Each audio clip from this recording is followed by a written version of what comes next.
Shalom semua pemirsa program All by Grace yang diberkati Tuhan. Bersyukur kita boleh masuk ke episode yang 102. Dan kita akan mulai segera, mari kita berdoa lebih dahulu. Bapa Surgawi, kami bersyukur untuk kasih karunia-Mu, anugerah pimpinan-Mu, sehingga kami boleh ada sebagaimana kami ada hari ini untuk boleh mengikuti acara All by Grace. Mohon Engkau pimpin, sehingga waktu kami dengan penuh kerinduan menanti di hadapan-Mu, dan kami pasti akan menerima sesuatu yang terbaik yang akan membangun hidup rohani kami dan mengarahkan kehidupan kami untuk lebih-lebih lagi menjadi orang yang berkenan kepada-Mu. Terima kasih Tuhan, terpuji nama-Mu, urapi hamba-Mu, urapi semua yang mendengarkannya, biar kami boleh semua bersama-sama diberkati Tuhan. Dalam nama Tuhan Yesus, kami bersyukur, kami serahkan waktu berikut ini. Haleluya, amin. Sewaktu masih sebagai pengusaha, kami dibantu oleh beberapa manajer dan staf yang handal, berkompeten di bidangnya, dan mereka dituntut untuk menunjukkan kinerja yang baik, efektif, dan produktif demi mencapai prestasi yang diharapkan. Kami berlakukan pada mereka suatu disiplin agar membuat things to do list, daftar hal-hal yang harus dikerjakan sebelum mereka masuk kantor, sehingga sepanjang jam kantor mereka memiliki acuan, panduan, agenda, dan target untuk apa yang harus dikerjakan atau dicapai pada hari itu. Mereka harus paham, handal, dan bijak dalam menempatkan hal-hal yang harus diprioritaskan atau didahulukan, diutamakan agar meraih prestasi kerja yang maksimal setiap hari. Dengan memahami penempatan prioritas, maka semua tugas dan tanggung jawab dapat dikerjakan dengan teratur, terorganisir, sehingga dapat menghasilkan kinerja yang efektif dan produktif. Tanpa menempatkan prioritas dengan tepat dan benar, kemungkinan bisa terbalik-balik dan tertukar antara mana yang harus diutamakan dan mana yang boleh ditunda pengerjaannya. Itu bisa jadi kacau balau. Demikian juga penggunaan tenaga, pikiran, waktu akan lebih tepat guna, dan keberhasilan serta kepuasan kerja akan diraih dengan baik pula. Ada lagu anak-anak yang tidak asing lagi, yang liriknya dimulai dengan bangun tidur, ku terus mandi, tidak lupa menggosok gigi, dan seterusnya. Terlepas dari kontroversi tepat atau tidaknya konten lagu tersebut, prioritas dan sequence atau urutan kehidupan telah diajarkan, disisipkan di dalam lirik lagu tersebut. Mencermati kitab Kejadian dari Alkitab, tercatat proses penciptaan alam semesta, bumi, dan segala isinya. Tuhan menunjukkan prioritas, sequence atau urutan secara hikmat dan sistematis. Tuhan prioritaskan penciptaan infrastruktur hingga lengkap. Baru setelah itu, Tuhan menciptakan manusia agar tujuan, fungsi, dan kehidupan manusia dapat dijalankan dengan baik, terpenuhi segala kebutuhan hidup, sehingga kehidupan, kegiatan, dan tugas dapat dilakukan sebagaimana mestinya.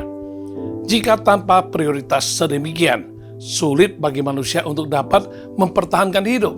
Manusia juga tidak memiliki kejelasan dan tidak tahu tugas apa yang harus dikerjakan selama hidup di Taman Eden, apalagi untuk dapat mempraktekkan mandat dan otoritas yang telah diberikan Tuhan kepada manusia yang diciptakan seturut dengan gambar dan rupa Allah. Semasa hidup di dalam dunia, Tuhan Yesus dalam pengajarannya juga menekankan perihal prioritas agar apa yang baik, yang dibutuhkan demi kenyamanan dan kesejahteraan hidup dapat terpenuhi, bahkan apa yang menjadi target usaha dapat tercapai, dan prestasi keberhasilan dalam kehidupan dapat diraih sebagaimana tercatat di dalam Matius pasal 6 Ayat 33 berkata, tetapi carilah dahulu kerajaan Allah dan kebenarannya, maka semuanya itu akan ditambahkan kepadamu. Demikian juga dalam kitab Lukas 14 ayat 28 hingga 33 mengatakan, sebab siapakah di antara kamu yang kalau mau mendirikan sebuah menara, tidak duduk dahulu membuat anggaran biayanya kalau cukup uangnya untuk menyelesaikan pekerjaan itu, supaya jikalau ia sudah meletakkan dasarnya dan tidak dapat menyelesaikannya, jangan-jangan semua orang yang melihatnya mengejek dia sambil berkata, orang itu mulai mendirikan tetapi ia tidak sanggup menyelesaikannya. Atau raja manakah yang kalau mau pergi berperang melawan raja lain tidak duduk dahulu untuk mempertimbangkan apakah dengan 10.000 orang ia sanggup menghadapi lawan yang mendatanginya dengan 20.000 orang? Jikalau tidak, ia akan mengirim utusan selama musuh itu masih jauh untuk menanyakan syarat-syarat perdamaian. Demikian pula lah tiap-tiap orang di antara kamu yang tidak melepaskan dirinya dari segala miliknya tidak dapat menjadi muridku. Dari acuan ayat-ayat di atas, Tuhan Yesus mengajarkan dua bentuk prioritas, yaitu yang pertama adalah cari dahulu kerajaan Allah dan kebenarannya. Yang kedua adalah duduk dahulu membuat anggaran dan pertimbangan. Demikian juga dalam realita kehidupan setiap hari. Berdasarkan gender, status, dan profesi, kita juga dituntut untuk bijak dan handal dalam menentukan dan menempatkan prioritas agar teratur, dapat mengatur, dan beraturan, sehingga pencapaian prestasi dan kualitas hidup dapat diperoleh, bahkan banyak masalah hidup dapat teratasi dengan baik. Sebenarnya banyak orang tanpa disadari telah memiliki sederet things to do list atau daftar hal-hal yang harus dilakukan dalam sehari walaupun tidak secara tertulis. Karena banyak kesibukan atau banyak hal yang harus dikerjakan dan jadwal begitu padat seringkali membuat kita kewalahan, kebingungan dalam menentukan prioritas mana yang harus didahulukan. Bila salah prioritas, hal yang penting bisa jadi tertunda dan menimbulkan masalah berantakan hingga menimbulkan kepusingan, kepanikan, bahkan timbulkan stres. Ketika prioritaskan sesuatu, kita pasti akan berusaha, fokus, dan mengadakan waktu untuk hal tersebut karena menganggapnya penting. Namun sangat disayangkan, ada begitu banyak orang yang menempatkan prioritas hidupnya atas hal-hal yang hanya untuk dan demi dunia yang fana ini saja. Misalnya pikiran, tenaga, waktu, uang, dan hampir kebanyakannya terkuras habis hanya demi karir, demi usaha, studi, gaya hidup, sosialita, wisata, hingga keliling dunia, media sosial, dan sebagainya. Yang kesemuanya itu hanya untuk sementara ketika kita masih berkehidupan di dunia fana ini. Dengan memiliki prioritas hidup yang benar, kehidupan akan lebih mudah, terarah, teratur, dan berhasil dijalani karena tahu dengan jelas dan benar apa yang terpenting, yang terutama, yang prioritas bagi hidup agar dalam menjalani kehidupan ini tidak sampai salah melangkah, waktu tidak sampai berlalu dengan sia-sia, tenaga dan harta juga tidak sampai dihabiskan dengan percuma. Adalah penting dan perlu kita mengintrospeksi diri untuk menemukan jawaban.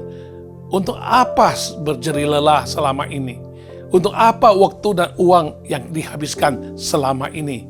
Apakah kita hanya menghabiskan untuk hal-hal yang sementara dengan kesenangan instan semata, atau untuk pekerjaan Tuhan yang bernilai kekal?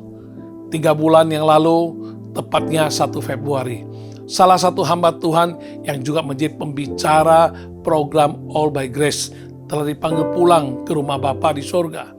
Hingga hari-hari terakhir dari hidupnya, Pendeta Esther Yusuf itu tetap prioritaskan pelayanan pekerjaan Tuhan. Selain dia berkhotbah, dia menggembala jemaatnya, dia juga senantiasa membina, mengarahkan pendeta-pendeta yang berada di bawah pimpinannya. Kami dapat bersaksi bahwa mendiang telah maksimal dan sepenuh hati prioritaskan pekerjaan Tuhan selama hidupnya. Dan kami percaya segala jerih lelahnya menyertainya hingga ke kekekalan di sorga. Seminggu yang lalu, Yunita berumur 42 tahun, seorang hamba Tuhan juga yang aktif dan setia melayani Tuhan sebagai penyiar radio dan worship leaders yang hampir setiap minggu tampil di layar kaca ibadah online dari gereja. Ia juga aktif sebagai PKS, tim penggembalaan di gereja. Mendiang juga senantiasa prioritaskan pelayanan dan pekerjaan Tuhan. Hingga malam terakhir pun masih memimpin latihan kaum ibu dan tim praise and worship. Mana sangka sehabis itu ia dipanggil ke rumah Bapa di surga mendahului kita sekalian. Segala jerih lelahnya juga tidak akan sia-sia, melainkan akan menyertainya ke dalam kekekalan, ke hidup yang kekal di surga. Sungguh banyak orang yang prioritaskan berbagai hal duniawi dan akhirnya berujung kepada kekecewaan dan penyesalan di kemudian hari. Pada dasarnya banyak hal memang baik dan telah dianugerahkan Tuhan kepada kita. Tapi bukan semua hal itu adalah yang terpenting, yang harus diprioritaskan di dalam kehidupan kita setiap hari. Yang tepat dan benar adalah kita harus memprioritaskan Tuhan di atas segala perkara di dunia ini, di atas segala sesuatu, di atas segala hobi kita, di atas segala kesenangan, di atas segala kesibukan yang demi hal-hal dunia yang fana ini saja. Seharusnya Tuhanlah yang menempati urutan terutama dan yang pertama di dalam hidup, sehingga kehidupan kita akan dipelihara olehnya dan ditambah-tambahkan segala sesuatu yang diperlukan untuk kehidupan yang layak dan berkenan kepadanya. Dengan memiliki kehidupan yang prioritaskan Tuhan dalam segala sesuatu, maka semua cita-cita, pekerjaan, kesibukan, perjuangan, dan jerih lelah kita tidak akan sia-sia dan berlalu lenyap seiring dengan singkatnya hidup di dunia fana ini. Mari kita belajar bersama melalui program All by Grace kali ini yang mengangkat tema prioritaskan Tuhan. Dengan harapan semua kita akan menjadi paham dan handal untuk menempatkan Tuhan sebagai prioritas utama, yang terutama dan yang pertama bagi kehidupan kita di dunia fana ini. Mari kita belajar bersama. Kita harus memprioritaskan Tuhan dalam hal-hal sebagai berikut. Yang pertama, mengasihi Tuhan. Pernah seorang istri mengutarakan luka batinnya atau dendam lama yang disimpan atas perlakuan suaminya pada beberapa puluh tahun yang silam, ketika suami menjemput istrinya ini dan stafnya yang kebetulan wanita untuk menaiki mobil. Tiba-tiba hujan turun. Dengan spontan sang suami membuka payung, namun bukannya dia prioritaskan sang istri, melainkan stafnya yang wanita itu. Langsung terjadi drama salah paham yang berakibat luka batin dan tersimpan rapi dalam hati sang istri sebagai dendam yang tak mudah dilupakan. Memang yang benar dan seharusnya adalah sang suami, jika sungguh-sungguh mengasihi istri, harusnya prioritaskan istri dulu dong, bukan orang lain. Dengan prioritaskan istrinya daripada orang lain, menunjukkan ia mencintai, mengasihi istrinya dengan sungguh hati. Demikian juga bila seseorang yang sungguh-sungguh memahami, menempatkan Tuhan sebagai urutan prioritas, maka tercermin orang tersebut adalah orang yang mengasihi Tuhan. Artinya, sebagai orang yang mengasihi Tuhan, ia pasti akan memprioritaskan Tuhan senantiasa. Tuhan harus menempati urutan terutama dan pertama dalam segala hal. prioritaskan Tuhan, menempatkan Dia sebagai urutan terutama dan yang pertama, karena kita tahu Tuhan adalah pencipta kita. Ya, menurut Yohanes pasal 1 ayat yang ketiga, atau Ibrani pasal 1 ayat 2, atau Mazmur pasal 100 ayat 3. Demikian juga Tuhan adalah penebus dan penyelamat kita. Dalam 2 Korintus pasal 1 ayat yang ke-10, atau Efesus pasal 5 ayat 23. Bahkan lebih lagi Tuhan adalah tujuan hidup kita. Dalam 2 Korintus pasal 5 ayat 14 hingga 15 mengatakan demikian. Ya, kita hidup adalah untuk Tuhan. Ya, Dia adalah tujuan hidup kita. Dan yang berikutnya adalah Tuhan adalah Tuan atau Master hidup kita. Ia adalah Tuhan di atas segala Tuhan, Raja di atas segala Raja. Dalam Wahyu pasal 19 ayat 16 mengatakan demikian. Kalau kita telah ditebus dengan harga yang mahal, dengan nyawanya, dengan darahnya, kita telah dibeli oleh Dia. Dan kita hanya sebagai hamba, Dia adalah Tuhan. Maka kita harus memperhambakan diri seutuhnya secara totalitas, dan Dia adalah Master, Dia adalah Tuhan atas hidup kita setiap pribadi yang telah diselamatkan. Dengan memahami Tuhan adalah pencipta, penyelamat, tujuan hidup, dan Tuhan atas hidup kita, sewajarnya lah kita memprioritaskan Dia, menempatkan Dia sebagai urutan yang terutama dan yang pertama di atas segala sesuatu, melalui mengasihi Tuhan di atas segala sesuatu.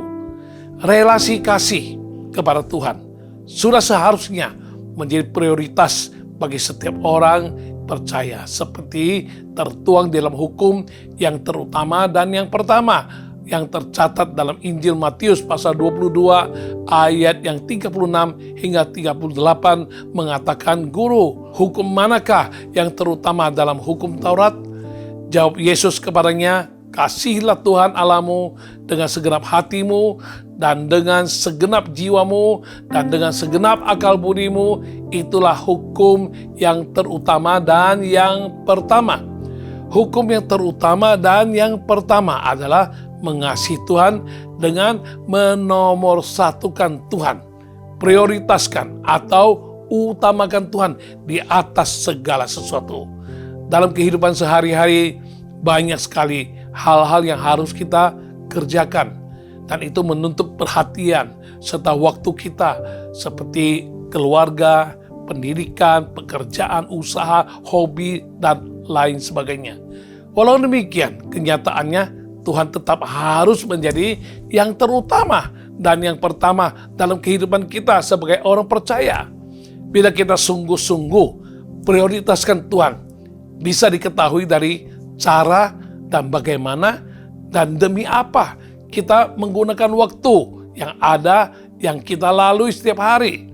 Seperti seorang yang mengasihi mobil, setiap ada kesempatan, ia akan prioritaskan waktunya, tenaga, uang untuk membersihkan, merawat, mendandani, dan menikmati mobilnya. Ingin selalu berada bersama mobilnya, tak ingin berpisah dengan mobilnya itu. Lalu bagaimana dengan Anda dan saya yang seharusnya dapat prioritaskan Tuhan? Setiap kita memiliki 24 jam sehari. Coba bertanya pada diri Anda sendiri, berapa banyak waktu yang Anda berikan untuk Tuhan dalam sehari? Jika sungguh mengasihi, kita akan prioritaskan waktu bersama orang yang kita kasihi, bukan karena terpaksa, dipaksa, atau memaksakan diri, melainkan karena kerinduan hati, ingin selalu dekat bersama orang yang kita cintai atau kita kasihi. Seperti halnya masa pacaran dulu, ketika baru bangun pagi, langsung mengingat dia.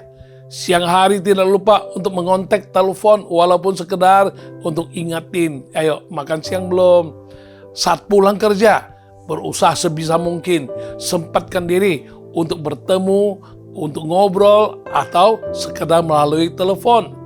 Banyak hal kita rela korbankan, termasuk kurangi waktu untuk hobi atau waktu untuk tidur sekalipun, hanya demi bisa lebih banyak waktu bersama dengan Sang Pujaan hati.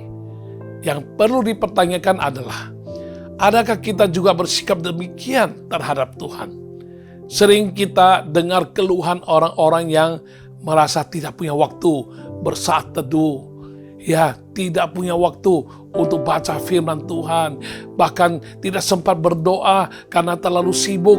Terkadang ibadah raya minggu yang hanya sekali seminggu saja pun dilewatkan begitu saja hanya karena ada hal-hal lain yang dianggapnya lebih penting dan mendesak.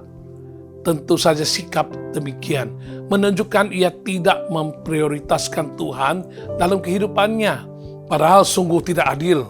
Tuhan tidak pernah terlalu sibuk untuk kita.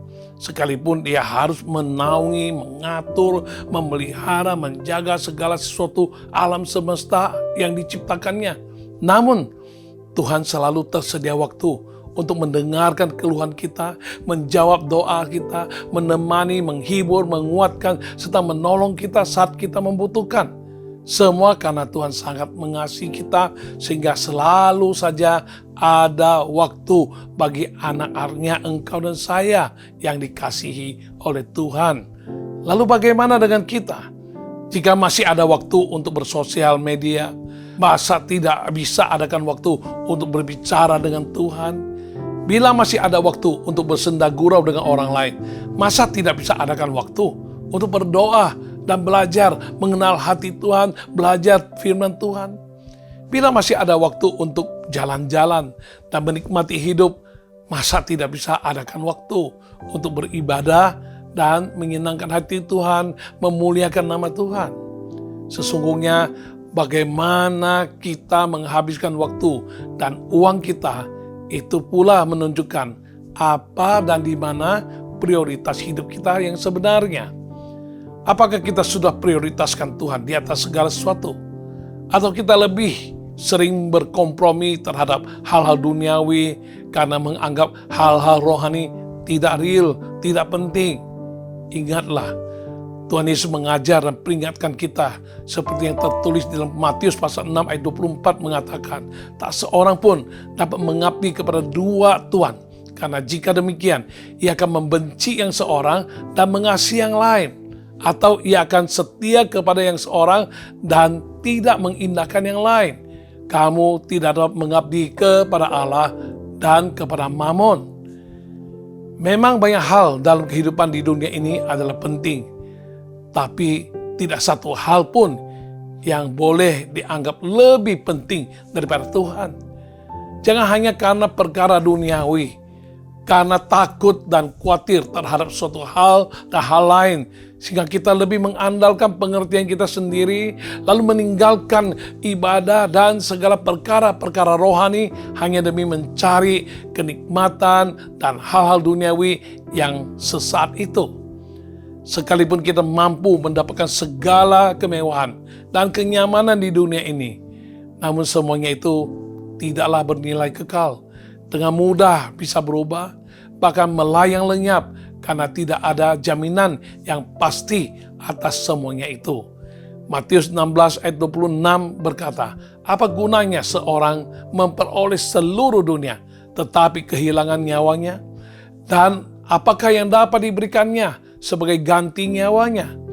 Kiranya kita mau berusaha untuk memprioritaskan Tuhan di atas segala sesuatu dan dalam segala perkara, karena tahu dengan jelas hidup kita ada di dalam tangan Tuhan. Tuhanlah yang berkuasa, berdaulat atas hidup setiap kita. Kita hanya perlu percayakan seluruh hidup kita ke dalam tangan kuasa-Nya yang penuh kasih. Jadikan Tuhan satu-satunya prioritas di dalam kehidupan ini, dan jangan ada prioritaskan hal-hal yang lain.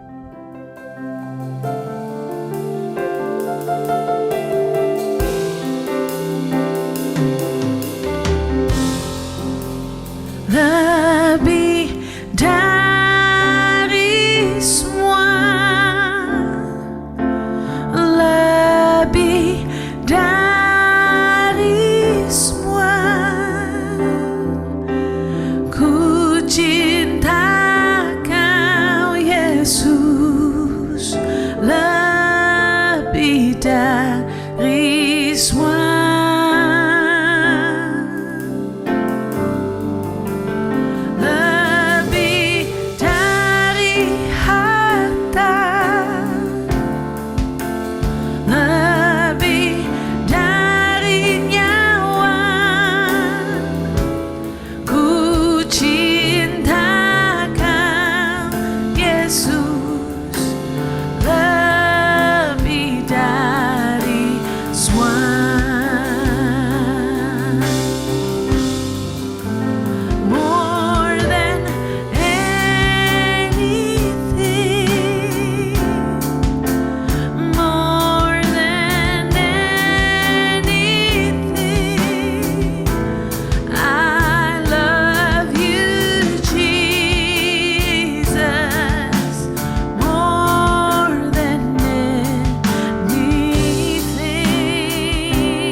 kita harus prioritaskan Tuhan.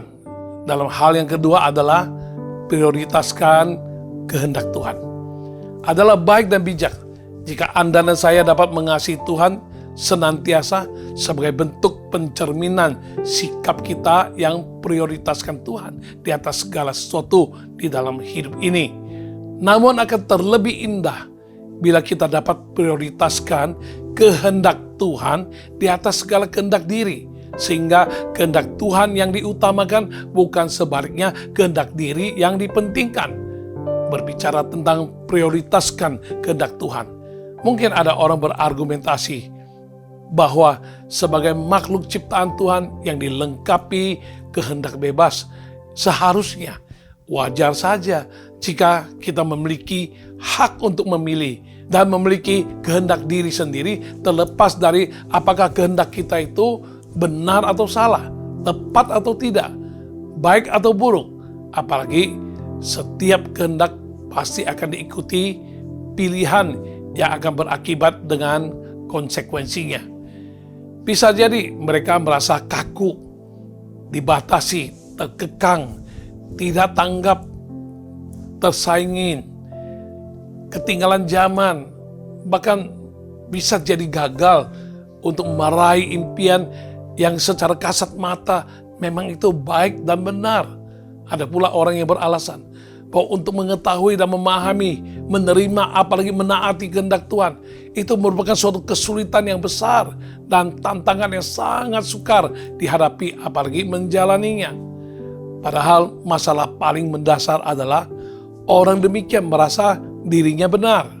Dia pintar, bijak, dan mampu untuk mengaktualisasikan kehendak diri, idealismenya, tanpa mempertimbangkan kehendak dirinya bisa saja tidak sesuai, bahkan bertentangan dengan kehendak Tuhan.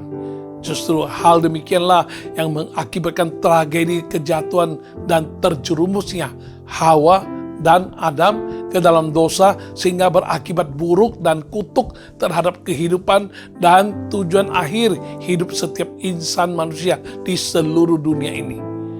Mungkin dari apa yang diuraikan barusan tadi, yaitu dengan keberadaan manusia yang merasa diri benar, dirinya pintar, bijak, dan mampu, namun sesungguhnya mereka adalah bodoh karena tidak prioritaskan kehendak Tuhan yang pasti baik, pasti tepat, dan pasti benar.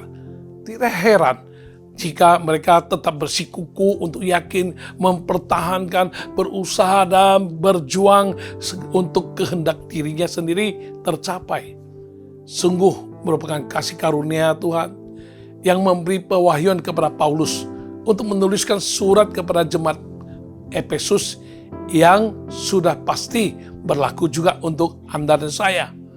Dengan memberikan nasihat, peringatan agar jangan kita lupa memberi perhatian yang seksama bagaimana untuk menjalani kehidupan sebagai orang yang arif atau bijaksana. Jangan pula seperti orang bebal agar dapat mempergunakan waktu yang ada, karena hari-hari ini adalah jahat. Paulus juga memperingatkan kita agar jangan bodoh. Sebaliknya kita harus berusaha untuk mengerti kehendak Tuhan. Ini tertuang dalam surat Paulus kepada jemaat Efesus pasal 5 ayat 15 hingga 17. Karena itu, perhatikanlah dengan seksama bagaimana kamu hidup. Janganlah seperti orang bebal, tetapi seperti orang arif. Dan pergunakanlah waktu yang ada, karena hari-hari ini adalah jahat. Sebab itu janganlah kamu bodoh, tetapi usahakanlah supaya kamu mengerti kehendak Tuhan. Dari surat tersebut, Paulus memaparkan suatu komparasi atau perbandingan untuk kita pahami, pertimbangkan, dan mengambil pilihan, yaitu antara orang bebal dan orang arif. Dan selanjutnya perbandingan juga antara orang bodoh dan orang yang mengerti kehendak Tuhan. Ketika mendalaminya, kita dapat menemukan pemahaman atas maksud hati Paulus adalah menginginkan semua orang percaya untuk dapat dengar-dengaran. Jangan bebal, yang sinonimnya adalah jangan bodoh. Istilah bebal merujuk kepada orang yang sukar mengerti, tidak cepat menanggapi sesuatu. Terkesan Paulus memberikan suatu pengertian atau artikulasi yang lain dari apa yang dipahami umum terkait perbandingan antara istilah orang bodoh dan orang arif atau orang bijak. Menurut Paulus, orang bodoh bila orang tersebut adalah bebal karena sukar mengerti, tidak cepat menanggapi apa yang menjadi kehendak Tuhan. Sedangkan orang arif atau orang bijak, bila orang tersebut mau berusaha untuk mengerti kehendak Tuhan. Memang pengertian Paulus yang demikian tidak umum. Namun maksud dan keinginan hatinya adalah agar setiap orang percaya dapat menjadi orang yang arif atau orang yang bijak dengan mengerti, menerima, menaati, dan prioritaskan kehendak Tuhan daripada kehendak diri sendiri yang belum tentu tepat, belum tentu benar, belum tentu terjamin pasti bisa berhasil, mudah terpengaruh situasi dan kondisi, bahkan kehendak diri seringkali justru berujung kepada kehancuran. Ya, tanggal 15 Agustus 92, saya menanggapi, saya menerima dan menaati kehendak Tuhan yang dinyatakannya melalui suatu pengalaman dalam alam roh yang jelas dan tegas. Pada saat itu, saya sedang berada pada puncak prestasi usaha. Kehendak diri saat itu adalah ingin mendirikan, mengembangkan terus dengan diversifikasi usaha hingga dapat menjadi salah satu listed holding companies secara kesempatan, situasi, kondisi, dan berbagai aspek lainnya terkalkulasi, menjanjikan, dan memungkinkan. Namun pada saat seperti itu, kehendak Tuhan dengan kehendak diri diperhadapkan. Dan saat itu saya harus memilih dan harus ambil keputusan. Tuhan ajaib. Dengan karya dan perbuatannya, kedaulatannya, hikmatnya yang mengagumkan membuat saya memutuskan pilihan untuk prioritaskan kehendak Tuhan di atas kehendak diri saya sendiri. Dalam waktu konsolidasi, transisi, dan persiapan diri, hingga sampai dengan waktu sudah mengabdikan diri sebagai hamba Tuhan sesuai kehendak dan pimpinannya, dengan mendirikan sinode berikut beberapa cabang-cabang gereja, membuat diri semakin bersimpu di bawah kaki Tuhan. Mensyukuri, mengagumi akan kehendak Tuhan berikut segala karya perbuatannya yang ajaib dan luar biasa. Ketika kehendak Tuhan dinyatakan dengan tegas dan jelas terkait pilihan dan panggilan Tuhan yang tak pernah salah. Sekiranya saat itu saya bersikuku, merasa diri saya benar, merasa saya bijak, saya pintar, dan saya mampu untuk meraih kehendak diri dengan berusaha menjadi seorang konglomerat mungkin. Saat itu kalau saya menolak kehendak Tuhan, saya bisa-bisa hari ini berada di kolong dan melarat. Mata Tuhan dapat melihat jauh ke depan. Apa yang akan terjadi dengan usaha ini atau usaha itu? Apa yang akan terjadi dengan dunia usaha di hari-hari mendatang? Persaingan ketat macam apa yang bakal terjadi di dunia ini? Apa yang akan terjadi dengan perekonomian moneter dunia ke depan? Wabah, penyakit apa, dan bencana alam apa yang akan menimpa 30 tahun kemudian di hari ini. Saya berani bersaksi bahwa dengan memprioritaskan kehendak Tuhan di atas kehendak diri, di atas segala sesuatu, di dalam segala perkara, menghadapi segala situasi dan kondisi, sesungguhnya kehendak Tuhan jauh terlebih indah, terlebih berharga, mulia, melampaui kehendak manusia siapapun dia. Tuhan Yesus hidup, Tuhan Yesus ajaib, mengagumkan, penuh kasih setia, kasih karunia dan kemurahan. Dengan prioritaskan kehendak-Nya, maka saya ada sebagaimana saya ada semata-mata karena kasih karunia Tuhan yang menjadikan semuanya itu indah, berharga, mulia pada saat ini. Saya bersaksi bahwa hidup ini menjadi semakin berarti, bernilai, berbobot, dan berdampak. Dalam realita, mudah ditemukan orang-orang percaya yang menganggap kehendak diri adalah yang terbaik, terbijak, dan akan membawa kepada keberhasilan.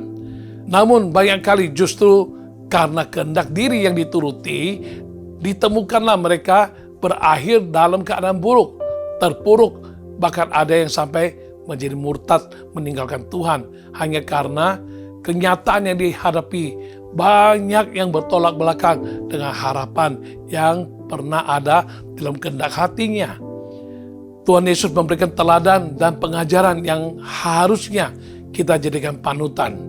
Ketika Yesus diperhadapkan pilihan antara menaati kehendak diri atau kehendak Allah Bapa di surga, yaitu demi mengemban dan menggenapi misi penebusan dan penyelamatan seluruh umat manusia, dia harus mati, mencurahkan darah dan berkorban nyawa dengan diawali penderitaan fisik yang teramat sangat ketika menanggung hukuman dosa seluruh umat manusia. Tuhan Yesus harus memilih, dan dia akhirnya jatuhkan pilihan untuk memilih prioritaskan kehendak Allah di atas kehendak diri sendiri. Dan hal ini tercatat di dalam Matius pasal 26 ayat 39 berkata, maka ia maju sedikit lalu sujud dan berdoa, katanya, ya Bapakku, jikalau sekiranya mungkin, biarlah cawan ini lalu daripadaku, tetapi janganlah seperti yang ku kehendaki, melainkan seperti yang engkau kehendaki. Janganlah seperti yang ku kehendaki, melainkan seperti yang engkau kehendaki. Tidak sedikit orang yang telah memiliki kehendak diri yang tak tergoncangkan, sehingga mereka bersikukuh, pegang erat-erat dan takkan lepaskan. Mereka merasa dirinya sudah benar, tepat, bijak, dan mampu mengaktualisasikan kehendak diri, sehingga bagi mereka kehendak Tuhan tidak perlu diketahui, tidak penting, dianggap tidak up to date, tidak relevan, ya, belum tentu bisa diaplikasikan, dan seterusnya. Dia datang berkonsultasi, minta didoakan, datang kepada hamba Tuhan yang teruji, terbukti pelayanannya dengan karunia bernubuat sekalipun, tidak ada guna. Karena bagaimanapun cara, bentuk, dan isi kehendak Tuhan dinyatakan kepada mereka, tetap saja kehendak diri mereka yang menempati prioritas. Itu yang diperjuangkan. Ada seorang pemuda yang merasa yakin si A adalah calon pasangan hidup yang tepat dan benar seturut kehendak Tuhan.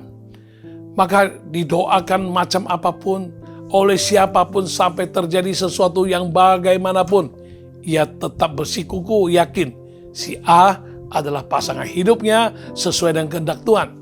Padahal si A akan menjadi pasangan hidupnya merupakan kehendaknya sendiri yang telah lebih dahulu suka dan ingin menjadikannya sebagai pasangan hidup. Tidak pernah Tuhan menyatakan bahwa itu adalah kehendak Tuhan, ya, bahwa si A adalah pasangan hidup baginya. Akhirnya mereka menikah juga. Namun tak lama kemudian tragedi terjadi, yaitu perceraian, sehingga pernikahan mereka pun bubar.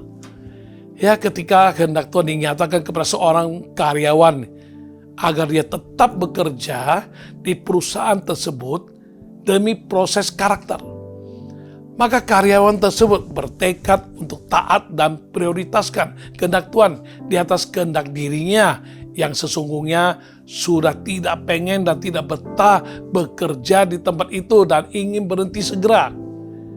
Dengan sikap hatinya yang demikian, karakter karyawan tersebut dapat diproses, dibentuk hingga ia bisa bertahan. Hidupnya berubah dengan luar biasa dan akhirnya dia berhasil. Proses bejananya berhasil. Ya, proses karakternya berhasil dengan prioritaskan kehendak Tuhan daripada kehendak diri. Ia pun mengalami promosi. Ia mendapat kasih dari atasannya, bahkan ada mujizat Tuhan melalui karyawan tersebut terjadi di tempat kerjanya dan menjadi berkat bagi perusahaan tersebut hingga nama Tuhan dapat dipermuliakan. Bagaimana dengan kita? Sudahkah kita prioritaskan kehendak Tuhan di atas kehendak diri kita sendiri? Semuanya itu akan tercermin ketika yang tidak kita harapkan justru terjadi. Ketika kita berdoa minta A, ternyata yang diterima malahan B. Kita berharap dijauhkan dari suatu hal itu, tetapi yang terjadi justru yang tidak diharapkan. Bila kenyataan itu terjadi, bagaimana sikap hati kita? Masih kita percaya dan berkata, Tuhan baik, kehendaknya adalah yang terbaik? Atau sebaliknya, kita bersungut-sungut, mulai kecewa terhadap Tuhan karena merasa Tuhan tidak mengasihi kita, tidak peduli, cuek, Tuhan salah pimpin, atau merasa ya kehendak diri kok tidak dituruti oleh Tuhan, tidak digenapi. Seharusnya kita meresponi dengan benar melalui satu hati yang mengucap syukur karena Tuhan sebagai Bapa yang baik tidak pernah memberikan yang the second best untuk anak-anaknya. Bila Tuhan tidak menjawab sesuai dengan yang kita harapkan, berarti Tuhan sudah persiapkan yang jauh lebih baik daripada apa yang kita harapkan itu. Amin. Ya, banyak kesaksian mengenai rencana Tuhan berbeda dari rencana yang mereka harapkan. Ada yang berdoa agar tidak dimutasi, tapi tetap juga akhirnya dimutasi. Namun puji Tuhan yang memilih untuk jaga hati, tetap percaya dan bersyukur, dan tetap mengandalkan Tuhan sampai pada akhirnya ia menyaksikan bahwa kehendak Tuhan adalah yang terbaik bagi hidupnya. Justru di tempat kerja yang baru, ia menerima promosi besar-besaran, ia mendapat kepercayaan hingga menjadi tangan kanan bos, ia mendapat berbagai kesempatan untuk mengembangkan diri dan lain sebagainya. Tentu saja semua itu jauh lebih baik daripada harapan dan kehendaknya yang semula, yang hanya mau beroleh status quo, ada di zona nyaman dan aman, tidak ingin ada perubahan. Ya, selain itu ada pula yang menolak untuk dipindahkan ke luar kota, walaupun untuk sementara waktu. Namun karena suatu hal dan hal lain akhirnya terpaksa diterimanya situasi kondisi yang tidak nyaman dan tidak menyenangkan tersebut. Tetapi ternyata Tuhan punya rencana, kehendak di balik semua yang terjadi. Di kota yang baru, hidup orang ini bisa menjadi berdampak, dan dengan adanya jiwa-jiwa baru yang Tuhan percayakan untuk diinjili, didoakan, bahkan beberapa di antaranya sudah berhasil dibawa ke gereja dan rindu untuk segera dibaptis. Sungguh sebuah kasih karunia yang luar biasa. Bayangkan saja, jika kehendak dirinya terus dipaksakan, hidupnya belum tentu bisa dipakai Tuhan sedemikian luar biasa dan berdampak. 1 Yohanes pasal 2 ayat 17 berkata, dan dunia ini sedang lenyap dengan keinginannya, tetapi orang yang melakukan kehendak Allah tetap hidup selama-lamanya. Seharusnya lah kita taklukkan segala kehendak diri, keinginan diri, rancangan diri di bawah kehendak, keinginan dan rancangan Tuhan. Prioritaskanlah kehendak Tuhan dalam kehidupan kita, sehingga segala rancangan yang indah, agung dan mulia dapat tergenapi dengan sempurna dalam kehidupan engkau dan saya.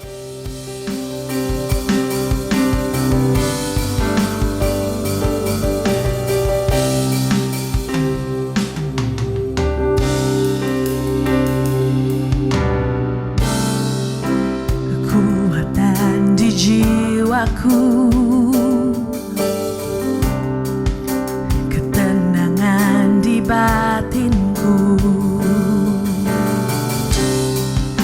ada dalam hadirat-Mu, ku menyembah-Mu.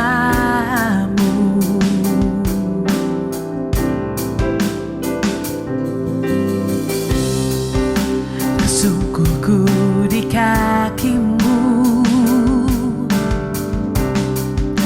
rasakan hadirat-Mu.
rencanamu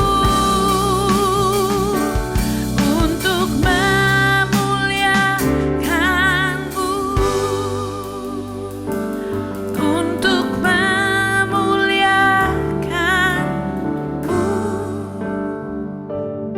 Ya, berikut ini prioritaskan Tuhan dalam hal yang ketiga perlu kita perhatikan adalah prioritaskan Tuhan harus dalam praktek sehingga boleh menjadi teladan bagi banyak orang.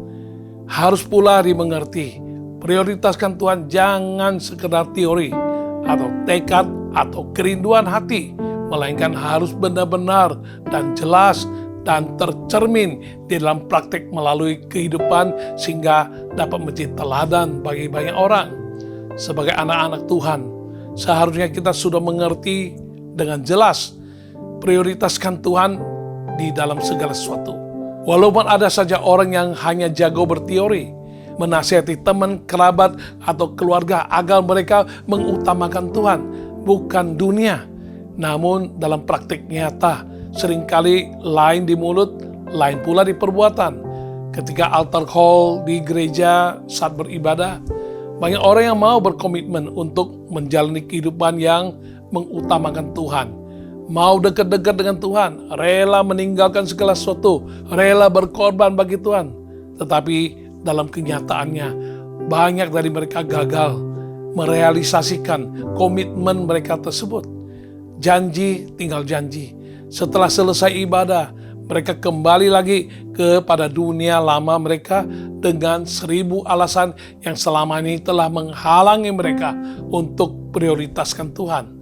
Prioritaskan Tuhan sekedar komitmen, tekad, atau kerinduan tidak akan ada gunanya, tidak akan ada dampaknya jikalau tidak teruji dan terbukti di dalam perilaku hidup sehari-hari. Seperti halnya seorang yang merasa dirinya jago masak karena bisa berteori, bisa bercerita tentang masakan.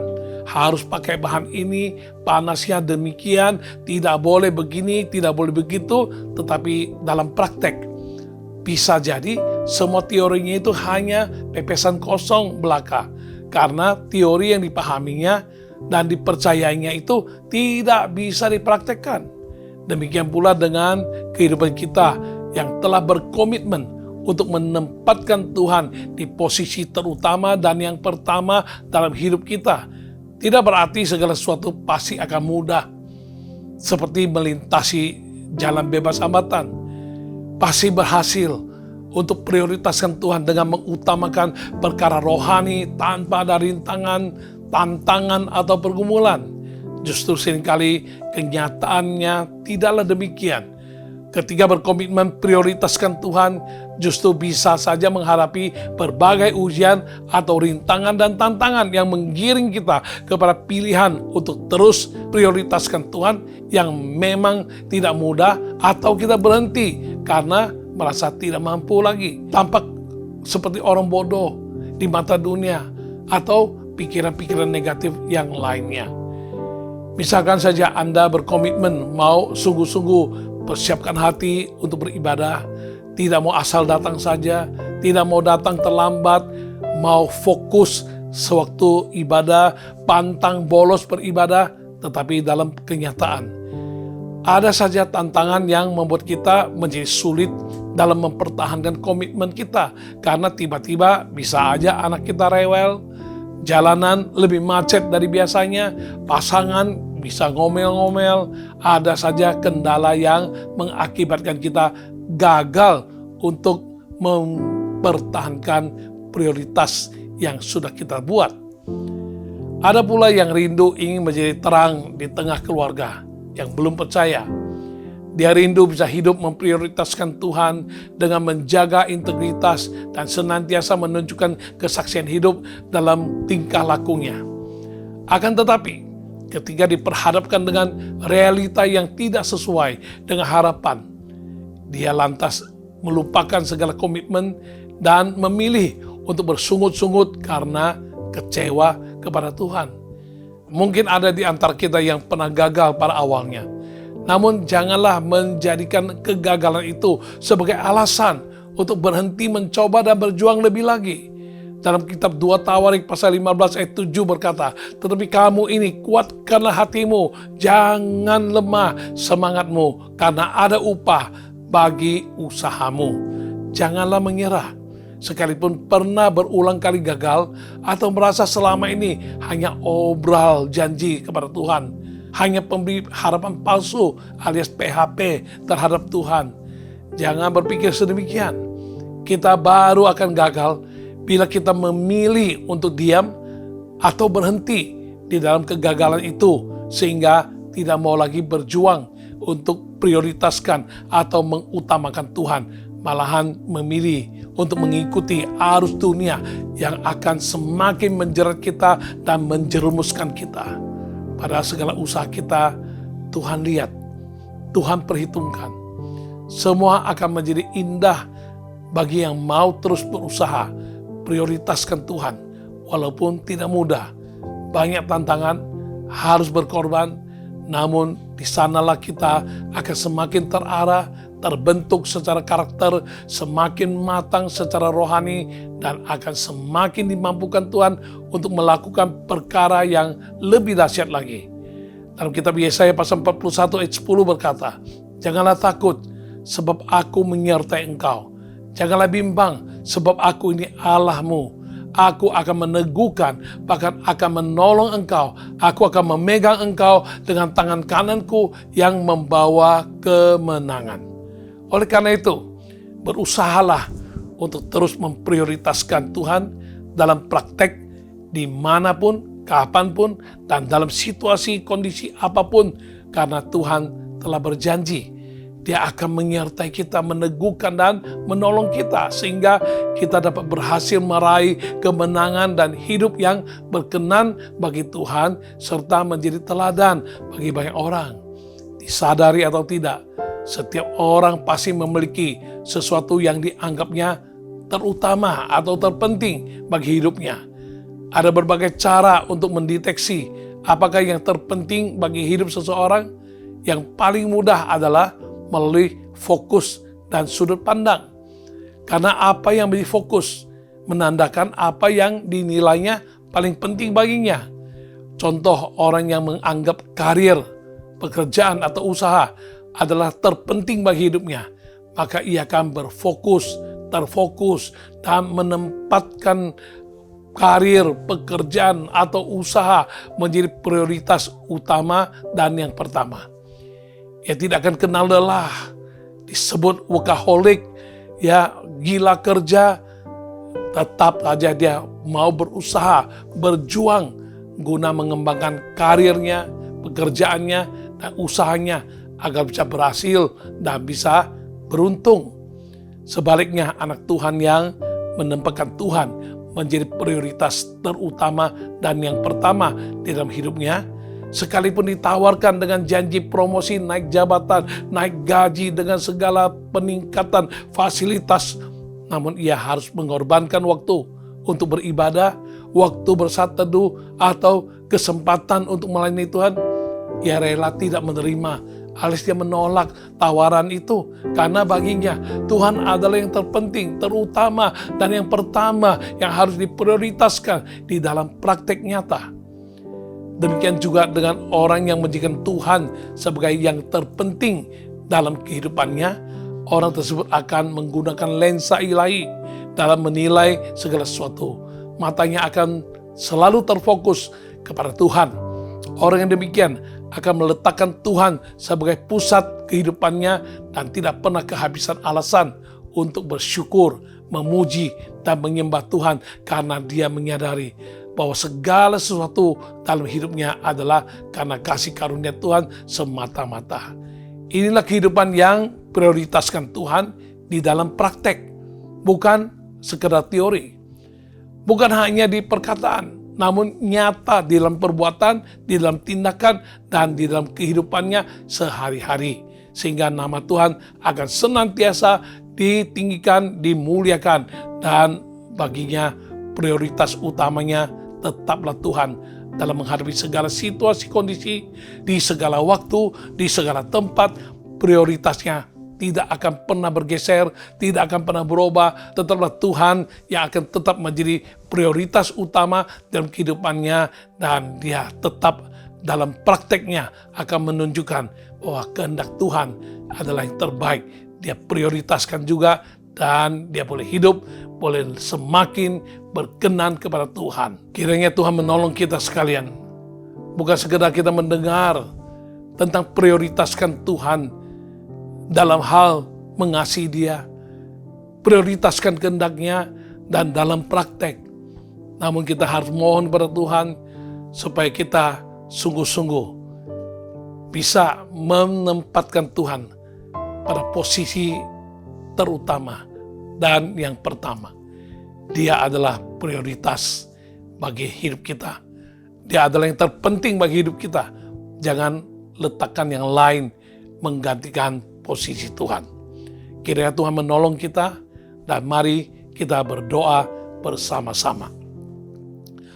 Tuhan, kami bersyukur untuk pewahyuan-Mu bahwa Engkau harus diprioritaskan di atas segala sesuatu, dalam segala perkara, di segala tempat, di segala waktu, dan dalam segala perkara. Tuhan, tolong kami bukan sekedar mendengar, tapi kami mau sungguh-sungguh mohon kasih karunia, kemampuan yang Engkau beri, sehingga kami mau prioritaskan Tuhan di dalam praktek, dan kami mau prioritaskan kehendak-Mu, kami mau prioritaskan untuk mengasihi-Mu, dan kami mau Tuhan bukan sekedar hanya di teori, hanya di perkataan, tetapi kami mau dalam tindakan nyata, di dalam perbuatan. Kami adalah orang-orang yang memprioritaskan Tuhan. Maka kami akan melihat begitu banyak hal-hal yang ajaib, begitu banyak hal-hal mujizat akan kami alami. Apa yang tak mungkin bagi manusia, mungkin bagi Engkau. Apa yang terasa bahwa kami kehilangan, namun Tuhan Kau gantikan yang lebih-lebih baik. Dan kami akan melihat bukan lagi orang lain yang alami mujizat-mujizat yang spektakuler, tapi kami sendiri pun menjadi orang-orang yang dilayakkan Tuhan, karena kami telah memprioritaskan Tuhan, menjadikan Tuhan adalah urutan yang pertama, urutan yang terutama, dan yang terpenting bagi hidup kami. Kami mau senantiasa menyatakan kami mengasihi-Mu, dan kami mau mengerti kehendak-Mu, dan kami mau menaatinya, dan kami mau mempraktekkannya dengan sungguh hati. Terima kasih Tuhan, tolong kami Tuhan mendengar, mencamkan dalam hati dan merenungkannya, dan dengan kekuatan daripada-Mu kami bisa mempraktekkannya dengan baik, sehingga hidup kami boleh menyenangkan hati-Mu. Terpuji nama-Mu Tuhan. Terima kasih Tuhan, berkati semua pemirsa supaya mereka semua juga boleh menjadi orang-orang yang sungguh-sungguh prioritaskan Tuhan di atas segala-galanya.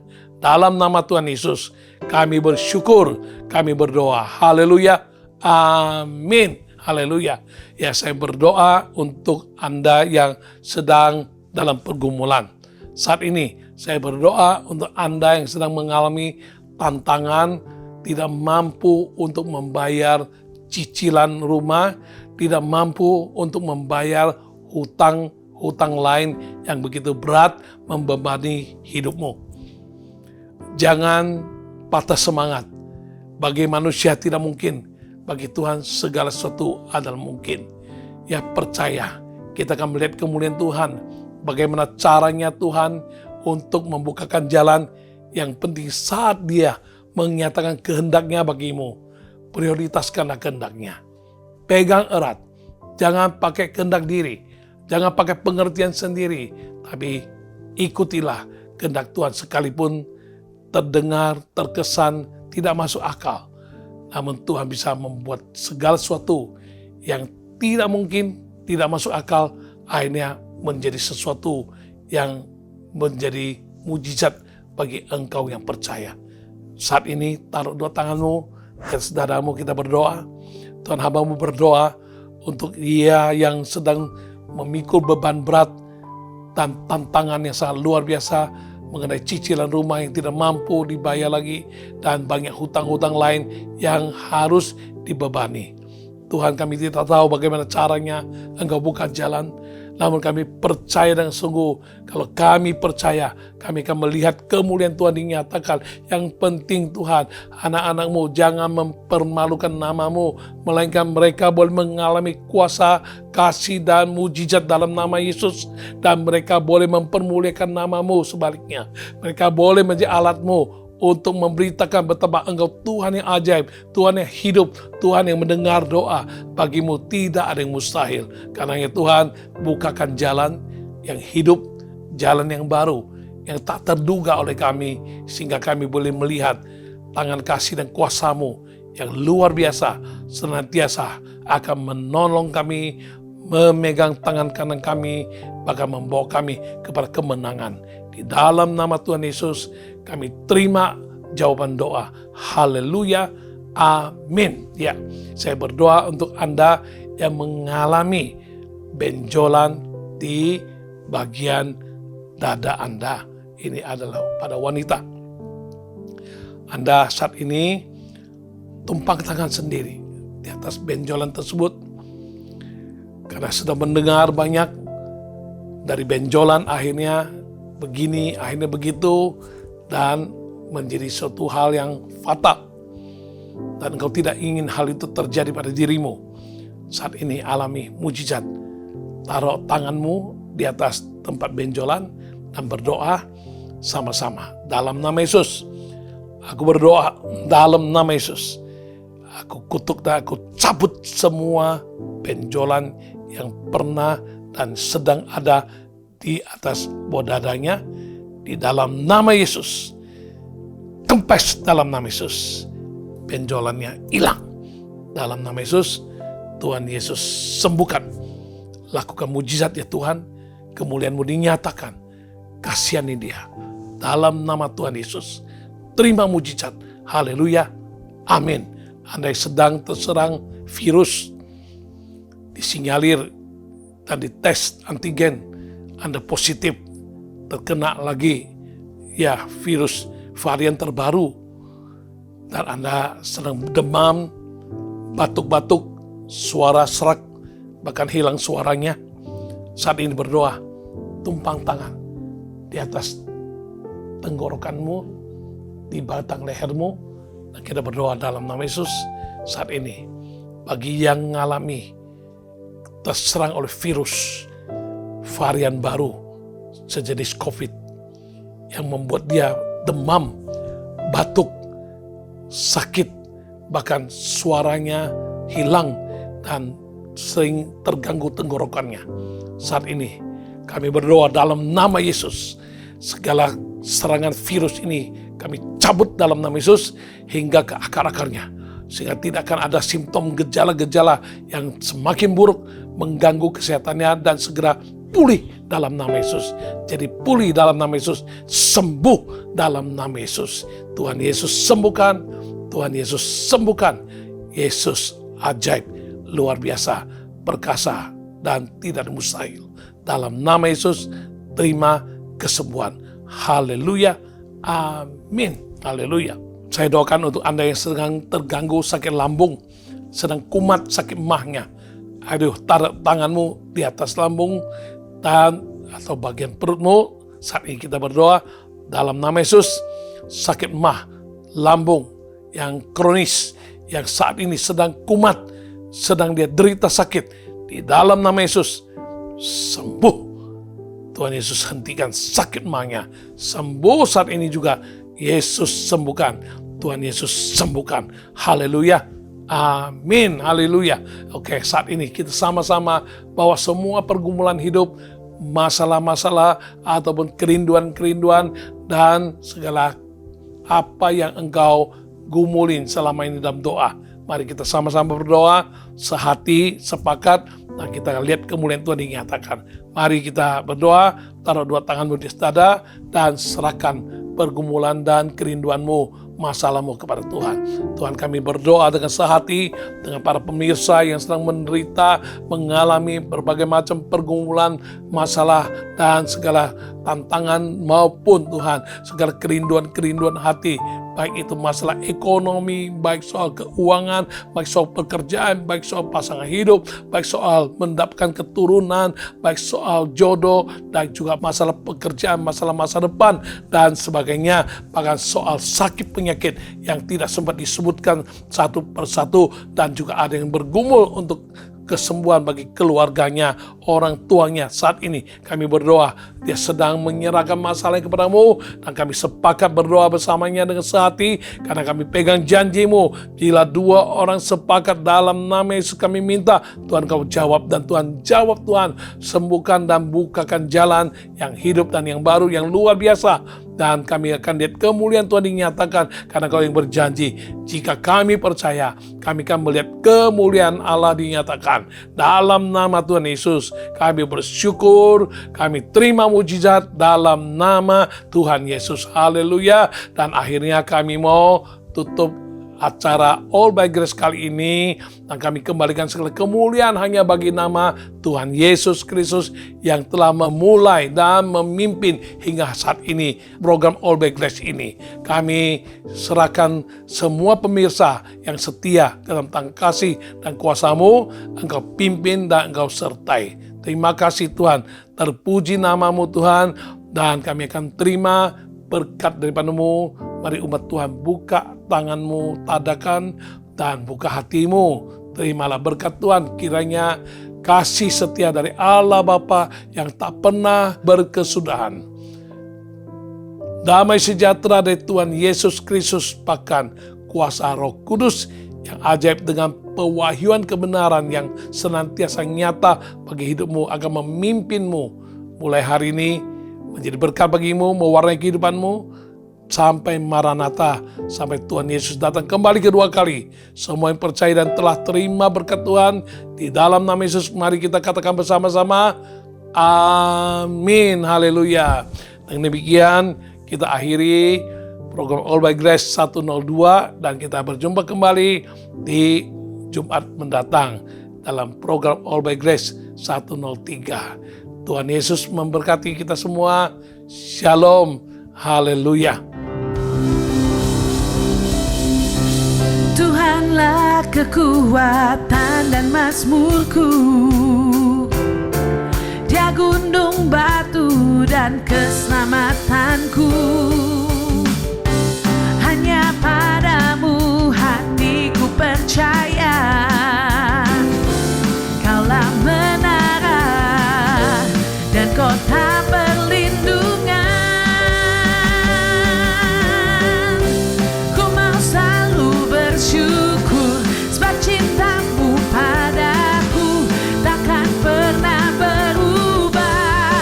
Hatiku percaya, walau bumi bergoncang, gunung-gunung beranjak, namun kasih setiamu tak pergi dariku.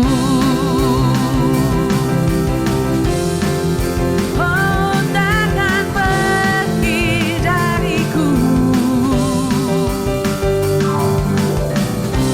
Tuhanlah kekuatan dan mazmurku, Dia gunung batu dan keselamatanku.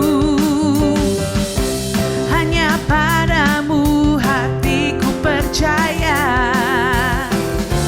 Kaulah menara dan kota perlindungan. Ku mau selalu bersyukur, sebab cintamu padaku takkan pernah berubah. Hatiku percaya, walau bumi bergoncang, gunung-gunung beranjak, namun kasih setiamu tak pergi dariku. Tak pergi dariku. Tak pergi dariku. Tuhan Yesus memberkati semuanya, sampai ketemu